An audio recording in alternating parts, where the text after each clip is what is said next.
прыйшоў для бабранят, аповедаў час ідзі воз. Мы бяжым бягом да таты ў дом, раскажы нам зноўку штось. Ад новае гісторыі уваччу зазяе здзіў. Для малых баброў і для ўсіх сяброў будзь бабёр, апавядзі.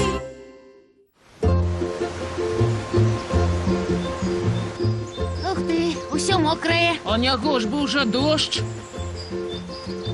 Глянь, што гэта? Гэта слімак. Ведаеце, чаму пасля дажджу поўна слімакоў?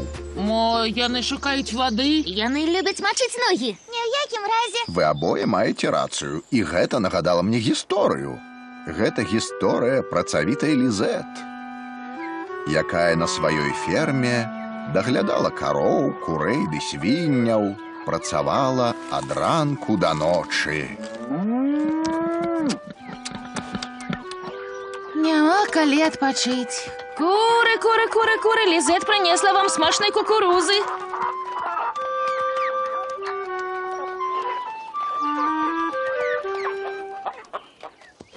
Пасля абеду яна пайшла ў лес па дровы, якія яна грузіла на свайго асла.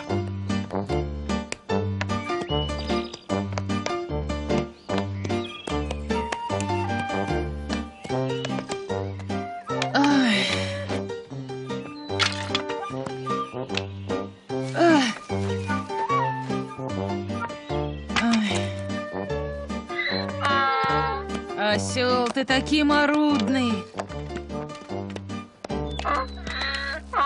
Давядзецца лупцануць цябе па задку, каб ты пачаў варушыцца. І не глядзі на мяне так сумна. Думаеш, мне няма чаго рабіць, апроч таго, каб цягацца разам з табой увесь дзень? У мяне шмат працы, не гультайнічай. Я скажу табе, хто ты. Ты проста вялікі стары слімак. Нарэшце Лізет не вытрымала. Яна вырашыла прадаць свайго асла і паспрабаваць знайсці іншага, які б хадзіў хутчэй. На наступны дзень яна пайшла ў суседнюю вёску, дзе ладзілі кірмаш. Усе фермеры былі там, і Лізет спрабавала прадаць ім асла. Гляньце на гэтага сімпатычнага асла. Я хацела яго адпусціць. Але ён неверагодна дужы. Ён сапраўдны працаўнік.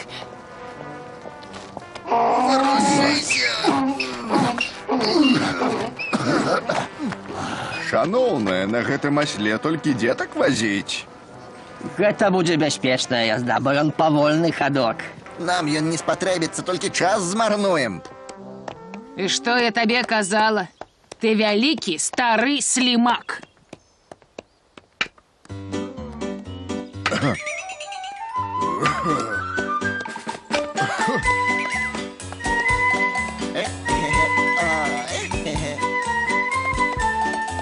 Вітаю, да нас госці.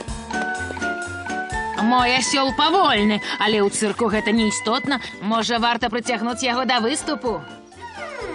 Гэты асёл занадта стары, каб навучыцца танцаваць і выконваць фокусы. Вучыць яго трэба 10 гадоў. А часу няма. Ты занадта павольны. Цяпер сам сабой займайся, я здаюся. Бывай!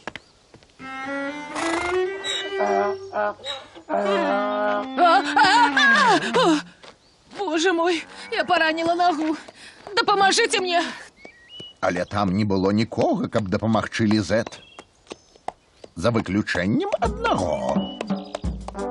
Мне патрэбна дапамога, асёл. З вялікай цяжкасцю яна залезла на асліную спіну, і яны паволі пайшлі ўніз па дарозе. Кожны штуршок адгукаўся болем у назе, таму яна сказала аслу: Калі ласка, ідзі павольна, як заўсёды, тады мне менш баліць. А яшчэ, я так рада, што ў мяне ёсць такі асёл, як ты, вялізны слімак.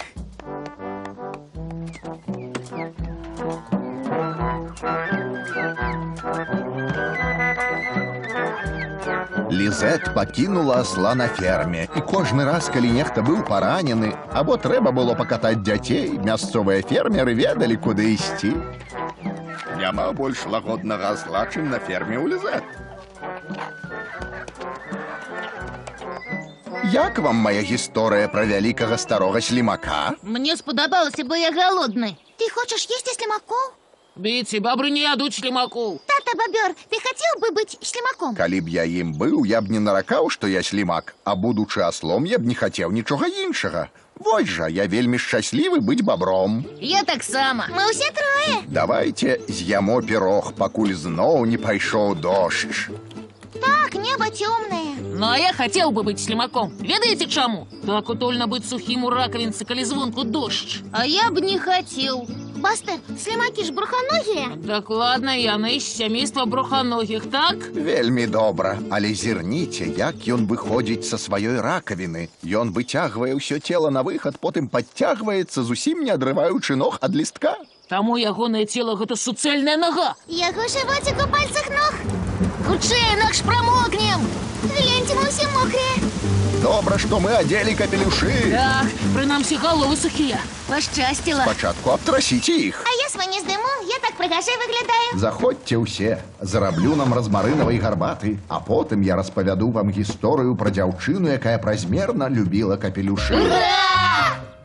Гэтая гісторыя называецца «Дзяўчына і капелюшык». Я так прыгажэй выглядаю, капелюши. А без капелюша я бы якая. Абы якая, боже мой, ты заўсёды прыгожая. Усе паўтараюць, што мне лепш без капелюша. Дзіўна, нікога не цікавіць, што я думаю.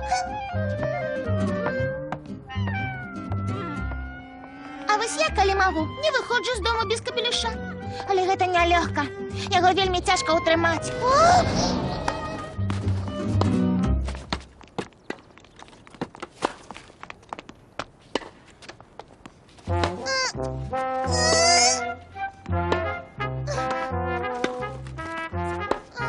Для такой аматаркі капелюшоў, як я, вецер, гэта праблема.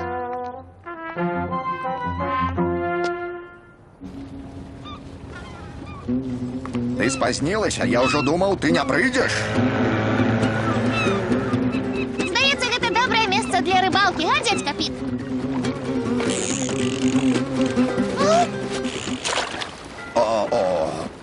Мой капелюш! Зараз я выцягну яго маёй вудай. Не забывай, што я кароль рыбакоў. Было б лепш, калі б вы былі добрым лаўцом капелюшоў. Ой, цяпер ён выглядае як старая ануча. Гэта занадта вялікі, я нічога не бачу. Дзякуй, дзядзька Піт. Гэты капелюш вельмі прыгожы.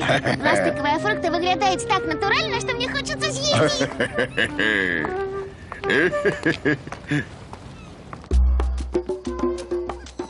Я люблю зоопарк. Усе бачаць мой прыгожы новы фруктовы капелюш. Я думаю, што жывёла зайздросціць. Тата, глянь!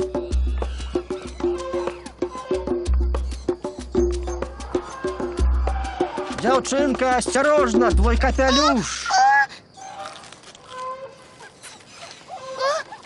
Гэта было надзвычай няветліва.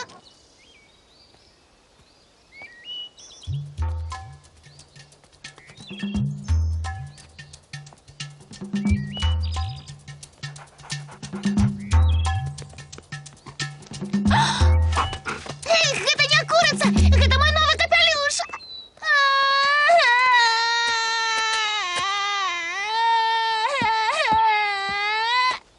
Вось табе бружмелевы капелюш. Прячь, пчелки! Слетайте! Прячь! Прячь!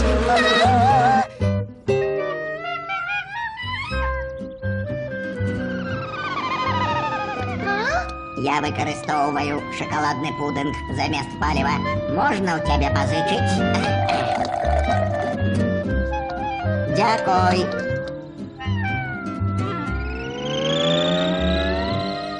На здоровье! Дядуля дал мне свой старый пожарный шлем. Не плачь! Ён выратуе цябе!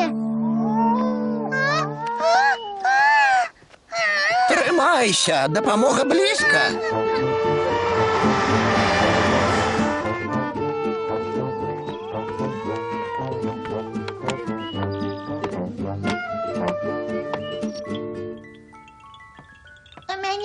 малый братик. Малюсенький, поморщений весь.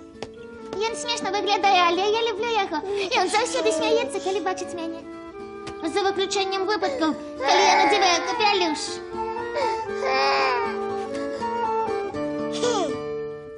У мене є ще старший брат. Однажды він сказав, ти самая пригожая. Я була без капелюша, але ведала, про що він. Ну, вось і ўсё. Файная гісторыя. Так, пошанцевала дівчині. Чому? Бо у її було множство капелюшов. Ну і що? Значить, у її повинно бути множство сукенок. Бійці, це глупство!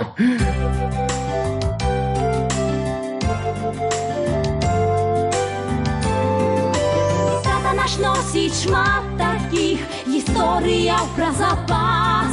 Под сваім вялізным парасонам зноў збярэ ён нас. Ці на гары, ці пад гарой мы наўкол яго сядзім.